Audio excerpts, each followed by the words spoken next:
आज मैं पूरे विश्व में सबसे बड़े लोकतांत्रिक कंट्री के प्रधानमंत्री जननायक, विश्व के सबसे बड़े जननायक माननीय मोदी जी से कुछ सवाल करना चाहता हूँ, कुछ जानना चाहता हूँ कि हमारे देश में क्या चीजें हो रही हैं, क्या चीजें होनी चाहिए, कुछ पूछना चाहता हूँ।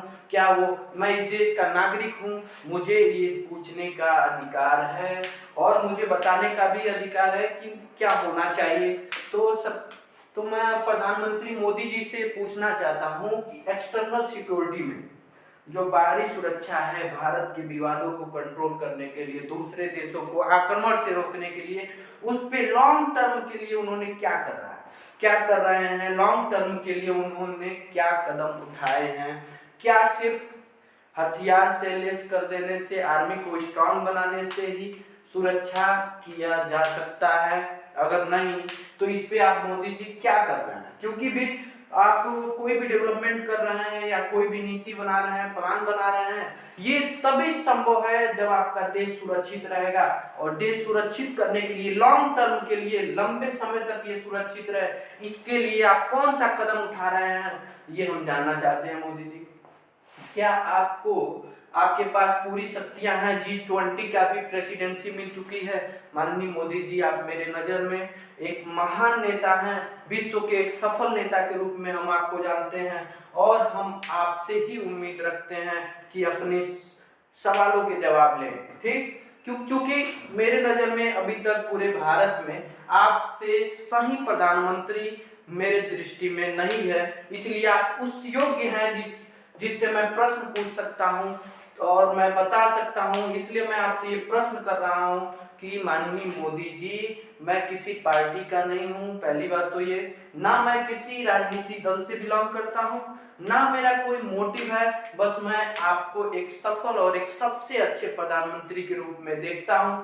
आपसे इसीलिए मैं ये आशा करता हूं कि इस प्रकार की जो मेरे प्रश्न है वो आपके माध्यम से सॉल्व हो जाए। ठीक, तो ये मेरे जो प्रश्न है वो ये है कि आपने लॉन्ग टर्म के लिए क्या क्या चीजें कर रहे हैं भारत के सैनिकों और सुरक्षा के लिए, भारत की सीमाओं की सुरक्षा के लिए। क्योंकि जब सीमा सुरक्षित रहेगी तभी हमारे देश सुरक्षित रहेगा, तभी स्टेट सुरक्षित रहेगा, तभी यहाँ की जनता सुरक्षित रहेगी। क्योंकि बिना सुरक्षा के कोई चीज संभव नहीं है। तो सबसे पहला जो सुरक्षा होना चाहिए वो हमारे देश की सीमाओं पे सुरक्षा होना चाहिए। उसके लिए आप लॉन्ग टर्म के लिए क्या कर रहे हैं? यहाँ के कुछ लोगों का मानना है कि जब चुनाव आता है, या आपने खुद बोला है कि मैं किसी प्रकार का चुनाव के लिए कोई निर्णय नहीं लेता हूँ, मैं किसी प्रकार का किसी दल के लिए कोई चीज निर्णय नहीं लेता हूँ। मेरा जो निर्णय होता है वो सभी के लिए होता है और पूरे देश हित के लिए होता है। तो मैं प्रधानमंत्री मोदी जी से अपील करता हूँ, क्वेश्चन करता हूँ और पूछता हूँ कि आपने सर्जिकल स्ट्राइक किया, क्या वो लॉन्ग टर्म के लिए फायदा है? आपने आर्मी को स्ट्रॉन्ग कर रहे हैं, ये लॉन्ग टर्म में फायदा देगा?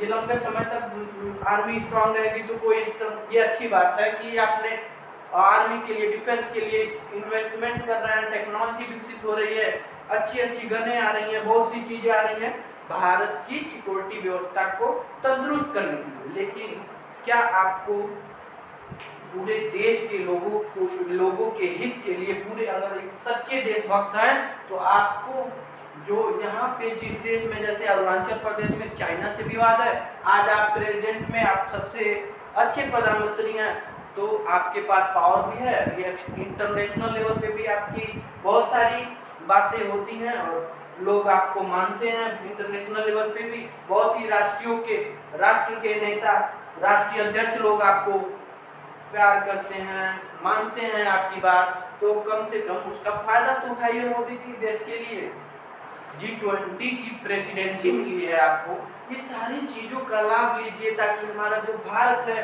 अगर आप सच्चे एक देशभक्त हैं तो अपने भारत के लिए काम करिए। वो भारत का यही काम है कि जो सीमा आज हमारा विवादित क्षेत्र में है, क्या उस सीमा पे आप कंस्ट्रक्शन करके बाउंड्री का निर्माण नहीं कर सकते हैं ताकि निकट भविष्य में, आने वाले भविष्य में किसी प्रकार का ये आइडेंटिफिकेशन के लिए ना हमें मोहताज होना पड़े कि यहाँ तक मेरा था या उनका वहां तक था। कम से कम अभी समझौता करके आपके पास पावर है, भारत को सुरक्षित तो कर सकते हैं, भारत की सीमा तो बना सकते हैं, जहाँ पे विवाद है वहां पे बाउंड्री का निर्माण तो करवा सकते हैं। क्या ये संभव नहीं है मोदी जी? तो मेरा यही रिक्वेस्ट है माननीय मोदी जी से, देश के प्रधानमंत्री जी से, कि भारत की जो सीमाएं हैं, जहाँ पे विवाद हो रहे हैं, वहाँ पे जो इन्वेस्टमेंट जो भी लगेगा वो भारत के सभी लोगों से आप नियम बना सकते हैं, 100-100 रुपया लेने का, तभी भी हो जाएगा कंस्ट्रक्शन। या जितने भी कर्मचारी हैं, जितने भी ऑफिसर्स हैं सरकारी, सबका 1-1 महीने का वेतन आप ले सकते हैं। ये नेक काम के लिए आपको किसी प्रकार का कोई आपको रोक नहीं है, क्योंकि आपकी पार्टी मेजॉरिटी में है। तो हम आपसे अपील करते हैं कि जहाँ पे भी विवाद है, ताकि लंबे समय तक ये विवाद मेरे देश के जो आर्मी है उनकी जानों की आहुति न दी जाए, उनकी जानों का रक्षा हो सके। इसलिए जो लॉन्ग टर्म के लिए आपको काम करना चाहिए मोदी जी, वो आपको जहाँ पे विवाद हो रहा है, जहाँ तक अभी प्रेजेंट में है, कम से कम वहाँ तक तो सीमा बना लीजिए, न कि आने वाले समय में अगर कोई और प्रधानमंत्री आया जो डिफेंस को संभाल न सका और अच्छा निर्णय न ले सका, तो हमारे भारत देश हो सकता है चाइना या पाकिस्तान और स्ट्रांग हो जाएं और हम थोड़ा वीक हो जाएं, तो क्या स्थिति होगी। अगर सच्चे देश की सुरक्षा चाहते हैं लॉन्ग टर्म के लिए, अगर सच में आप चुनाव के लिए नहीं वोट के लिए नहीं करते हैं, तो क्या आपको एक्सटर्नल सिक्योरिटी के लिए आपको सीमाओं का निर्माण करना चाहिए। भारत के जो भूभाग हैं बॉर्डर पे, वहाँ बाउंड्री का निर्माण करना चाहिए, ताकि हम अपने जमीन को सुरक्षित रख सकें, पहचान हो सके। जहाँ कंस्ट्रक्शन जिस क्षेत्र में नहीं हो सकता है, वहाँ किसी प्रकार का अलग विशेष तरीके का कंस्ट्रक्शन हो जो भारत की सीमाओं को निर्धारित करे, ताकि हमारे देश की आर्मी का, सेनाओं का जाने ना जाए, ना उधर के सेनाओं का जान जाए दूसरे देशों का, ना इधर की सेनाओं का जान जाए, शांति व्यवस्था भी कायम रहे इंटरनेशनल लेवल पे। क्योंकि भारत एक लिबरल हिंदू धर्म है, भारत में बहुत सारे धर्म हैं, लेकिन जो भारत का जो पॉलिसी है वो लिबरल है, फिर सेकुलरिज्म है, ठीक, पंथ निरपेक्ष है। इसलिए भारत में आपको शांति व्यवस्था करना है, भारत की आर्मी को स्ट्रांग बनाइए, टेक्नोलॉजी और भी विकसित करिए, उनके पास टेक्नोलॉजी से लैस करिए, लेकिन साथ साथ में आपको सीमा का निर्माण भी करना चाहिए, क्योंकि आपके पास अभी पावर है, मेजॉरिटी में है, सभी लोग का साथ ले सकते हैं। पूरे देश भी लगभग कुछ देश से आपके समर्थन में है, तो आप उनका सहयोग लेके डिप्लोमेसी से, कूटनीति से आप निर्माण कर ले इस मौके का फायदा उठा के, ताकि मेरा भारत जो है वो किसी भविष्य में किसी मुसीबत का सामना ना करे। तो इसलिए आपको सीमा निर्माण करें, ताकि लॉन्ग रन में इसके भी कुछ फायदे हों, छोटे छोटे लड़ाई झगड़े ना हो कि सैनिक इधर आगे उधर आगे, बाउंड्री रहेगी तो एक सुरक्षित रहेगा कि हाँ आइडेंटिफिकेशन रहेगा, निर्धारित रहेगा कि यहाँ तक हमारा है, किसी प्रकार का डेली का विवाद नहीं होगा। लॉन्ग टर्म में ये क्लियर हो जाएगा ना कि हमारा यहाँ पे देश है, हमारा यहाँ तक मेरे देश की जमीन है। तो इसलिए बार बार विवाद ना हो, इसके लिए एक सीमा का निर्माण करें और अपने आर्मी को स्ट्रांग करें। अब दूसरी बात हमारी आती है रिमूव प्रॉपर्टी। पॉवर्टी को, हम गरीबी को कैसे हटाएं। मोदी जी आप इस पे क्या काम कर रहे हैं। भारत एक विश्व की दूसरी सबसे बड़ी जनसंख्या वाला देश है, विश्व की सबसे बड़ी जनसंख्या वाला देश में से दूसरे नंबर पे है, और इसका जो जियोग्राफिकल क्षेत्र है, भौगोलिक स्थिति है, वे 7वें पायदान पे है। तो क्या ये जो 7वें पायदान का देश है वो विश्व की दूसरी सबसे बड़ी जनसंख्या को कैसे संचालित करेगा, कैसे इसका जीवन निर्वाह करेगा। इसलिए मोदी जी, ये विश्व भारत में सबसे बड़ी समस्या है पॉवर्टी। कुछ लोग अमीर हैं तो अमीर ही होते जा रहे हैं, लेकिन जो गरीब की स्थिति है उस पे आप क्या काम कर रहे हैं जो लॉन्ग टर्म के लिए फायदा हो। काम तो आपने कर रहे हैं कि आवास दे रहे हैं उनको रहने के लिए, राशन मिल रही है, सब्सिडी मिल रही है, लेकिन अब इससे ही लॉन्ग टर्म के लिए फायदे कैसे होंगे। लॉन्ग टर्म के फायदे के लिए आप क्या कानून बना रहे हैं, उसका इम्प्लीमेंटेशन कैसे करवा रहे हैं, इस पे कुछ प्रश्न है। क्या आपको रिमूव पॉवर्टी का कैसे होता है, आप समझिए। तो पॉवर्टी को इसको रोका कैसे जा सकता है, पॉवर्टी गरीबी को हटाया कैसे जा सकता है, क्या इस पे कभी काम किया गया है? आपने सभी काम किए, लेकिन प्रधानमंत्री मोदी जी, क्या आप लॉन्ग टर्म के लिए, लंबी अवधि के लिए गरीबी हटाने के लिए कोई काम किया है? आज आप हैं 10-20 साल तक या जब तक हैं तब तक मान लीजिए आप गरीबों की रक्षा करेंगे, किसी प्रकार से कोई भी प्रॉब्लम है आप सॉल्व करेंगे, सब्सिडी देके या पैसे देके किसी प्रकार से। लेकिन आपके न रहने के बाद अगर आप एक सच्चे देशभक्त हैं, आप पार्टी के लिए चुनाव नहीं लड़ते हैं, देश के लिए चुनाव लड़ते हैं, देश के हित के लिए हैं, पार्टी हित के लिए नहीं है, तो आपको समझना चाहिए कि गरीबी को हटाएं कैसे, गरीबी को दूर कैसे करें। क्या आपको जनसंख्या पॉपुलेशन कंट्रोल करने की कानून नहीं बनानी चाहिए? क्यों नहीं बन रहा है भाई? पॉपुलेशन कंट्रोल होगा नहीं तो रिसोर्सेज लिमिटेड हैं, उसका सस्टेनेबल यूज नहीं होगा, उसके तो कैसे हमारे देश से पॉवर्टी हटेगी, पर कैपिटा इनकम कैसे बढ़ेगा? इसलिए रिमूव पॉवर्टी के लिए सबसे पहले आपको क्या करना चाहिए मोदी जी? पॉपुलेशन कंट्रोल का, जनसंख्या नियंत्रण का कानून लगाना चाहिए। कम से कम आपको 2 चाइल्ड पॉलिसी लागू करना चाहिए, ताकि हमारे देश में जो जनसंख्या का वृद्धि हो रही है उसको रोका जा सके। और दूसरा ये कि सबको रोका जा सके जनसंख्या, ताकि जो लिमिटेड रिसोर्सेज हैं उसको यूज करके, उसका सस्टेनेबल यूज करके जीवन यापन सुव्यवस्थित तरीके से हो सके। लेकिन जनसंख्या बढ़ाने से बेरोजगारी की समस्या और बहुत सारी प्रॉब्लम क्रिएट हो रही है भारत देश में। ये बहुत भूखे लोग मरते हैं, बहुत सारी दिक्कत का सामना करना पड़ता है। इसलिए आपको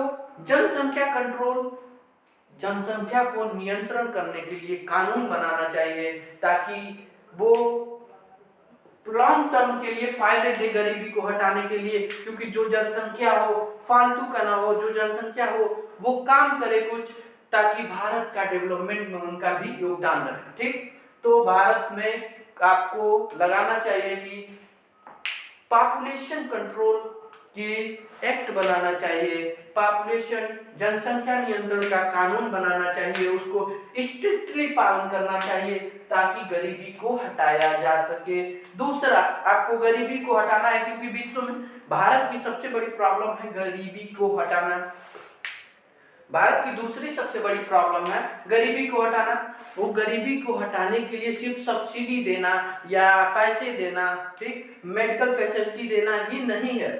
उसके लिए हम लोग को एजुकेशन प्रोवाइड की जाए। एजुकेशन के लिए आप जो गांव के सरकारी स्कूल हैं, क्या उस पे कभी जाके निगरानी की जाती है डीएम के माध्यम से या किसी भी बेसिक शिक्षा अधिकारी के माध्यम से हर हफ्ते महीने में?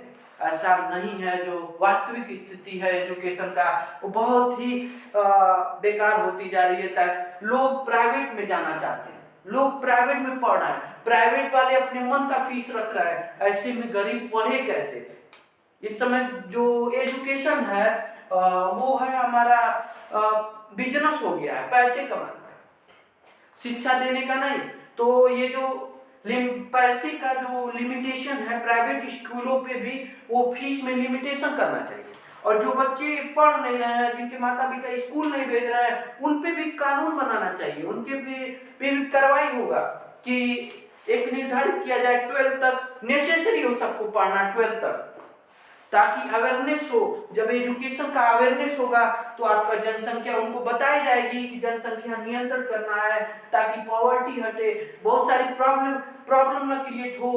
इसलिए उनके पढ़ाई के माध्यम से उनको अवेयरनेस किया जाएगा, उनके जागरूक किया जाएगा कि गरीबी को कैसे हटाया जा सकता है, बहुत सी जो प्रॉब्लम है उससे कैसे निजात पाया जा सकता है। ये एजुकेशन एक ऐसा माध्यम है जिसके माध्यम से हम अवेयर कर सकते हैं, जागरूक कर सकते हैं लोगों को, ताकि वो जनसंख्या नियंत्रण करें और अनेक प्रकार की परेशानियों को, राइट्स को अपने यूज करें और उनके दुरुपयोग ना हो उसका। ठीक, तो इसलिए माननीय मोदी जी से रिक्वेस्ट है, और ये सिर्फ चुनाव के लिए वोट ना लें, वोट के चक्कर में आके कोई काम ना हो। बस हम चाहते हैं कि जो भी काम हो वो लॉन्ग रन के लिए हो, जो लंबे समय तक के लिए। अगर एक आप सच्चे देशभक्त हैं, चुनाव जीतने के लिए नहीं काम करते हैं, तो आप लॉन्ग टर्म के लिए, लंबे समय तक के लिए काम करेंगे, ऐसा निर्णय लेंगे जो पूरे लॉन्ग टाइम तक वो भारत देश को अच्छा बनाएगा। ठीक, तो इसके लिए आपको सबसे पहले तो सीमा सुरक्षा के लिए सीमा का भी निर्माण करना चाहिए, और टेक्नोलॉजी का आपने विकसित कर ही रहा है और भी करते रहिए। और रिमूव पॉवर्टी के लिए कम से कम एजुकेशन का बढ़ावा दें और स्ट्रिक्टली दें, जो माता पिता की गलती है उनकी भी दें और उसका जांच किया करें, क्योंकि एजुकेशन है तभी सभी लोग विकसित हो सकते हैं, वरना अनेक प्रकार की प्रॉब्लम क्रिएट होती रहेंगी। प्रदूषण वगैरह सारी चीजें जनसंख्या से क्रिएट हो रही है।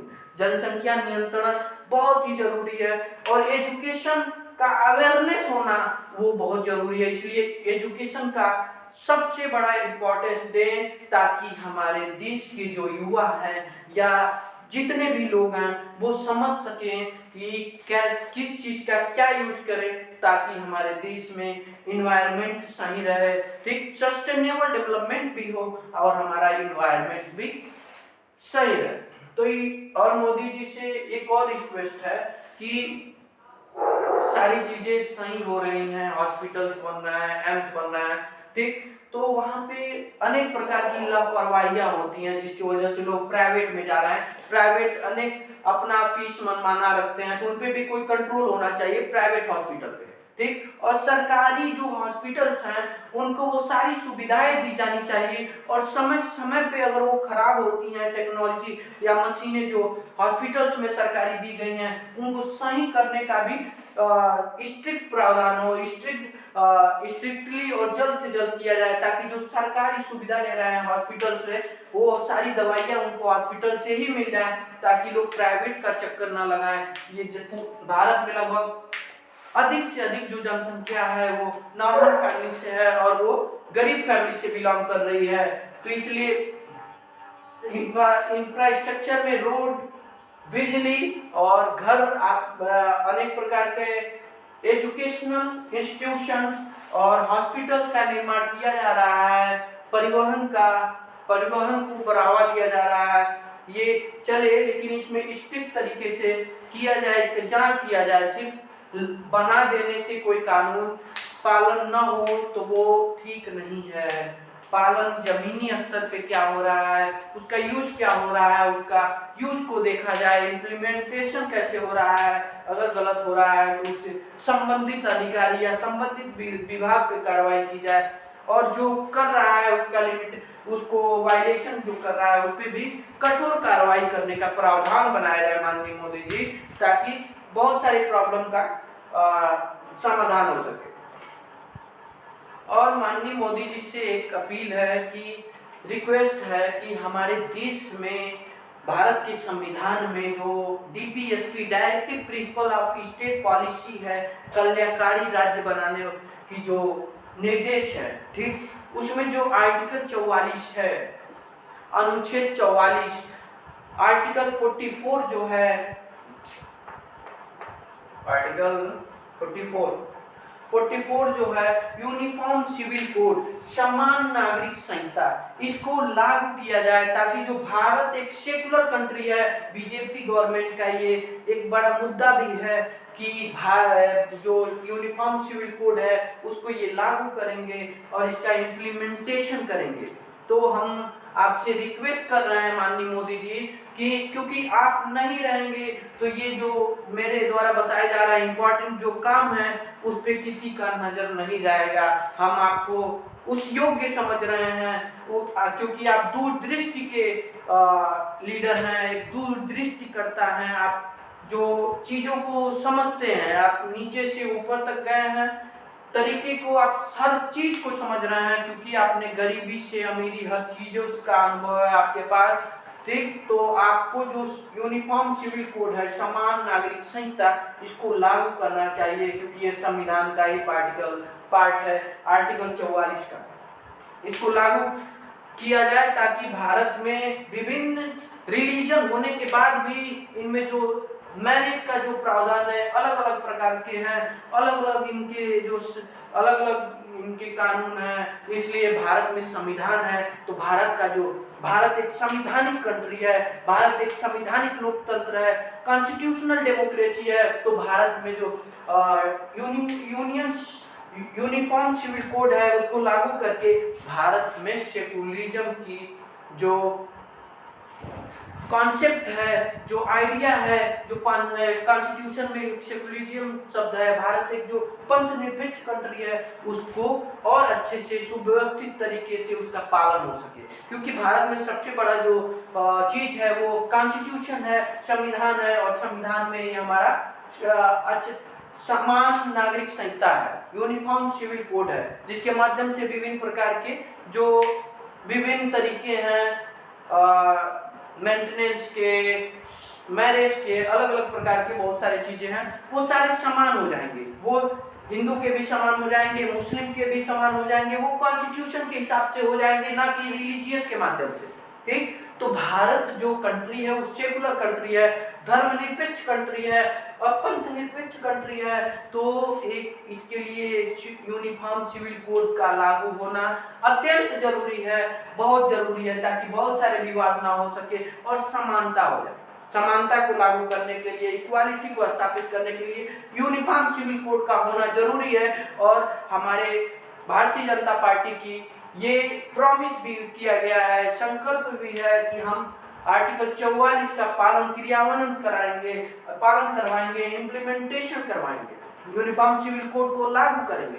तो माननीय मोदी जी से अपील है कि इस यूनिफॉर्म सिविल कोड को लागू करें, ताकि वास्तविक लॉन्ग टर्म पे फायदा हो। अगर देश हित में अगर वो है, चुनाव के लिए नहीं वो राजनीति करते हैं, चुनाव के दृष्टि से नहीं वो विकास करते हैं, चुनाव के दृष्टि से निर्णय नहीं लेते हैं, देश के हित में निर्णय लेते हैं। तो देश हित में निर्णय लेना है तो मोदी जी आपको यूनिफॉर्म सिविल कोड आपको लागू करना होगा। अगर वास्तविक में आप एक देश भक्त हैं, देश हित में काम करते हैं, तो आपको यूनिफॉर्म सिविल कोड लाना चाहिए। ठीक, अगर आप बस नाम के देशभक्त हैं, नाम के लिए आप कोई निर्णय लेते हैं, तब किसी प्रकार का आपको कोई भी दबाव नहीं है।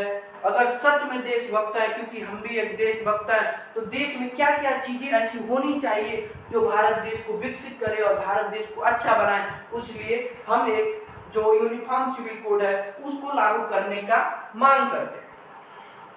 और हम किसी और प्रधानमंत्री से मांग नहीं कर सकते हैं, क्योंकि आप उस योग्य हैं, उस महानता पे हैं, आप वन ऑफ द बेस्ट प्रधानमंत्री हैं हमारे दृष्टि में। इसलिए हम आपसे ये यूनिफॉर्म सिविल कोड, ये बाकी चीजें का मांग करते हैं। सस्टेनेबल डेवलपमेंट हो, हर तरह से हर चीज का सस्टेनेबल डेवलपमेंट हो, जो दोबारा क्रिएट ना हो सके, जो जिसका नवनिर्माण ना हो सके, उसका सस्टेनेबल यूज हो, जैसे वाटर हो गया। ठीक, ताकि उसका इतना ही यूज किया जाए, उसका वेस्टेज न किया जाए, ताकि जो आने वाले जनरेशन हैं उनको प्रॉब्लम ना सहना पड़े। मान लीजिए मोदी जी, आज हम लोग 50 साल हैं, 100 साल हैं या 20 साल हैं, हमने सारी चीजें, कोयला हो गया, अनेक प्रकार के जो रिसोर्सेज हैं, उसका हम लोग खनिज पदार्थ है, उनका यूज कर लें इतनी मात्रा में, सस्टेनेबल का ध्यान हम लोग नहीं रखें,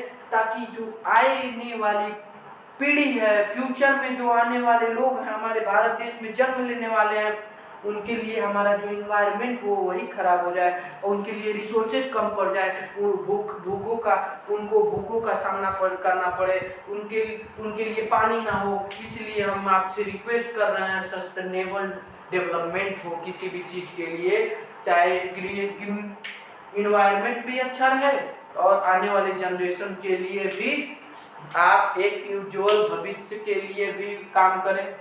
यही सबसे बड़ा काम होता है कि सस्टेनेबल कोई भी चीज किया जाए, सस्टेनेबल डेवलपमेंट किया जाए, सस्टेनेबल यूज किया जाए, ताकि आने वाली जो जनसंख्या है भारतवर्ष में, आज से 100 साल बाद, 50 साल बाद, 1000 साल बाद, उनके लिए जो रिसोर्सेज हैं वो खत्म ना हो, या क्लाइमेट ऐसा ना हो जाए हम लोगों के दुरुपयोग से, हम लोग के गलत निर्णय से, हम लोग के गलत काम से, कि जो आने वाली जनसंख्या है वो इसमें सरवाइव ना कर सके, जी ना सके, मर जाए भूखे या प्यासे या एनवायरमेंट। तो इसलिए इन्वायरमेंट फ्रेंडली होनी चाहिए और सस्टेनेबल डेवलपमेंट की तरफ जाइए। और भारत के प्रधानमंत्री जी से एक सबसे बड़ा रिक्वेस्ट हम करने जा रहे हैं और उन्हीं से आशा करते हैं, क्योंकि हम हमारे नज़र में सबसे अच्छे प्रधानमंत्री अगर कोई है, हुआ है अभी तक, इस वर्तमान समय को देखते हुए हम भारत के प्रधानमंत्री माननीय मोदी जी का समर्थन करते हैं और वो हमारे दृष्टि में एक अच्छे लोकनायक हैं, एक अच्छे लीडर हैं और एक अच्छे प्रधानमंत्री हैं। तो इसलिए हम उन्हीं से आशा करेंगे जो अच्छे हो, जो अच्छा नहीं हम उससे क्या आशा करें। तो हम माननीय मोदी जी को, भारत के देश के प्रधानमंत्री को, विश्व के सबसे बड़े लोकतांत्रिक कंट्री के लोकनायक को, जननायक को, विश्व के सबसे बड़े डेमोक्रेटिक कंट्री के लीडर को, माननीय प्रधानमंत्री जी से एक क्वेश्चन है और ये सवाल है और एक अपील है कि ये जो रिजर्वेशन की समस्या है, आरक्षण की समस्या है मोदी जी, वो कब तक आप जात पे लेके, जात के नाम पे ऐसे ही छोड़ते रहेंगे। आप कहते हैं मोदी जी सबका साथ हो सबका विकास हो, मोदी जी आप कहते हैं कि सबका साथ हो सबका विकास हो, आप देश हित के लिए निर्णय लेते हैं, प्रत्येक व्यक्ति का आप सुरक्षा सिक्योर कर रहे हैं, प्रत्येक व्यक्ति को समान अधिकार दिलाने का आप काम करते हैं, आपका ही कथन है। तो हम आपके कथन के माध्यम से ही बोल रहे हैं कि माननीय मोदी जी, इक्वालिटी कैसे स्टेब्लिश होगी जब आप रिजर्वेशन 10 साल के लिए दिया गया, SC ST को संविधान जब बना 10 साल के लिए दिया गया उसके उत्थान के लिए, ताकि वो 10 साल में अपना विकास कर सके। आज 75 साल हो गए, 76 साल हो गए, ठीक, अभी तक वो इक्वालिटी में आ ही नहीं पाए। मोदी जी इसका क्या योगदान है, क्यों ऐसा हो रहा है कि अभी तक 75 साल तक रिजर्वेशन देने की जरूरत पड़ रही है? क्या ये जो रिजर्वेशन है दिया जाए, लेकिन आप जात के हिसाब से, किसी भी प्रकार के धर्म के हिसाब से क्यों देंगे भाई? क्यों देना चाहते हैं? क्या इसी आर्थिक तौर पे सबको नहीं देना चाहिए? जो ST ST OBC या जो जर्नल का, जो इकोनॉमिकली वीकर सेक्शन का जो आरक्षण दिया गया है 10%, क्या ये सही है? हम आपसे अपील करते हैं माननीय मोदी जी, जो SC ST OBC ये सभी का आरक्षण जो है वो जात के नाम पे है, और जब जात के नाम पे होगा माननीय मोदी जी, तो ये डिस्क्रिमिनेशन होगा, इक्वालिटी नहीं होगी, इसमें असमानता का निर्माण होगा। कैसे निर्माण होगा मोदी जी समझिए, अगर आप OBC हैं, आप प्रधानमंत्री हैं, आपका भी लड़का अगर है, प्रधानमंत्री होने के बाद भी राष्ट्रपति भी है और उनका भी लड़का है, तो भी वो अगर OBC है तो भी वो 27% रिजर्वेशन का हकदार होगा। उसकी आर्थिक स्थिति ठीक है, वो सबसे ठीक है, अगर विश्व का सबसे धनी भी है, भारत का सबसे धनी व्यक्ति भी है, अगर वो SC ST OBC का है तो उसको रिजर्वेशन मिलेगा। ये कहाँ का न्याय है मोदी जी? इसलिए हम आपसे रिक्वेस्ट करना चाहते हैं, ये रिजर्वेशन को क्यों नहीं हटाया जा रहा है? रिजर्वेशन को हटाने की हम बात नहीं कर रहे हैं कंप्लीटली। आप रिजर्वेशन दीजिए, रिजर्वेशन देना, आरक्षण देना एक बहुत जरूरी है। उस समय के हिसाब से कंडीशन कुछ और थे, जो जात के नाम पे देना जरूरी था, लेकिन मोदी जी इस समय जो सिचुएशन है, कंडीशन है, वो जात और धर्म के नाम पे रिजर्वेशन देने से सही नहीं होगा। आर्थिक तौर पे रिजर्वेशन दिया जाए, इकोनॉमिकली दृष्टि से दिया जाए, सर्वे करवाई जाए, इकोनॉमिकली, आर्थिकली कौन आर्थिक रूप से स्ट्रांग है, कौन वीक है, इसलिए जो सभी जात और धर्म को एक रिजर्वेशन दिया जाए, वो दिया जाए। इकोनॉमिकली वीकर सेक्शन का रिजर्वेशन, चाहे वो जितना भी % दिया जाए, वो इकोनॉमिकली वीकर सेक्शन की दृष्टि से दिया जाए, ना कि जात और धर्म के नाम से दिया जाए। इक्वालिटी तभी स्टेब्लिश होगी मोदी जी अगर एक आप सच्चे देशभक्त हैं, चुनाव के लिए नहीं जीतते हैं, चुनाव के लिए नहीं पॉलिसी निर्णय लेते हैं, देश हित के लिए निर्णय लेते हैं, पूरी समाज का सबका साथ सबका विकास चाहते हैं, समानता स्थापित करना चाहते हैं, तो मोदी जी आपको जो रिजर्वेशन है वो जात और धर्म और किसी प्रकार का विशेष तरह से नहीं देना चाहिए। आपको एक रिजर्वेशन दीजिए इकोनॉमिकली वीकर सेक्शन का, वो सभी को दीजिए, वो किसी भी धर्म का हो, किसी भी जात को हो, इस प्रकार का किसी भी प्रकार का डिस्क्रिमिनेशन न कीजिए।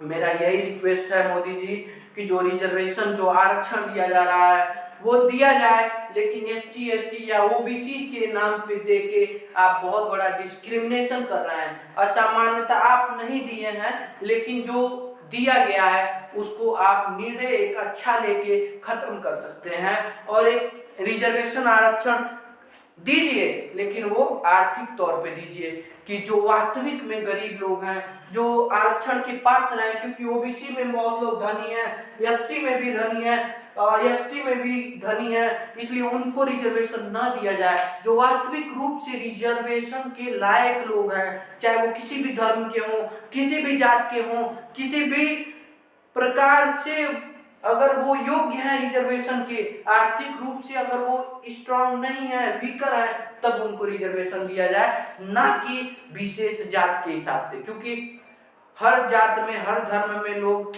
रिच हैं, पुअर हैं, तो जो इकोनॉमिकली वीकर है उनको दिया जाए। ये रिक्वेस्ट है आपसे, इस पे भी विचार करें आप। 10% reservation general weaker, economically weaker section वालों को देके एक कानून आपने अच्छा बनाया है, लेकिन हम ये रिक्वेस्ट करना चाहते हैं जो इकोनॉमिकली वीकर सेक्शन का जो रिजर्वेशन है वो सारे रिजर्वेशन पे एक निर्णय लें और सभी को एक समान रिजर्वेशन दें आर्थिक स्थिति के देखते हुए, क्योंकि जो आर्थिक स्थिति का सर्वे कराया जाएगा उनकी वास्तविक आर्थिक स्थिति देखी जाएगी, न कि जात धर्म, तब वो एक अच्छा और योग्य लोग को रिजर्वेशन दे सकेंगे, तब जाके हमारे भारत में एक अच्छा विकास हो सकेगा और उनको फायदा मिल सकेगा जो वास्तविक रूप में रिजर्वेशन के पात्र हैं। अभी तो जो रिजर्वेशन है उसका मिसयूज हो रहा है मोदी जी, तो आपसे रिक्वेस्ट है इस पे ध्यान दें कि जो आरक्षण है वो दिया जाए, लेकिन आर्थिक दृष्टि से आर्थिक सर्वे करवा के जो आर्थिक रूप से वीकर हैं, स्ट्रांग नहीं है, कमजोर वर्ग है, उनको दिया जाए। हर प्रत्येक लोगों का जांच हो कि कौन रिजर्वेशन का पात्र हुआ इकोनॉमिकली और उसे दिया जाए। तो हम आपसे यही रिक्वेस्ट करते हैं कि ये सारी चीजें कि आपके माध्यम से ये संभव हो सकते हैं, ये सारी चीजें आप संभव कर सकते हैं, बाकी कोई नहीं संभव कर सकता है, क्योंकि जात धर्म या किसी प्रकार की राजनीति नहीं करना है। एक प्रधानमंत्री पद पे होते हुए आप एक सभी के नेता हैं, सभी के लीडर हैं, आप पूरे देशवासियों को एक दृष्टि से देखेंगे, इसलिए आपको ये सारे जो वर्क हैं ये सब आपको कर सकते हैं आप, क्योंकि विश्व में आप एक लोकप्रिय नेता हैं और आपको बहुत सारे राष्ट्र के अध्यक्ष आपकी बातें को मानते हैं, सुनते हैं और समझते हैं। तो इसलिए आपसे रिक्वेस्ट है ये सारी चीजों पे आप ध्यान दें और काम करें, ताकि जो आने वाली पीढ़ी है उनको भी समानता का अधिकार मिले, वो भी देख सकें कि हमारे देश का एक प्रधानमंत्री जो ये सारे निर्णय लिया है, आपने बहुत सारे निर्णय लिया है, नोटबंदी का कहीं ना कहीं से उसका भी कुछ फायदे हुए हैं।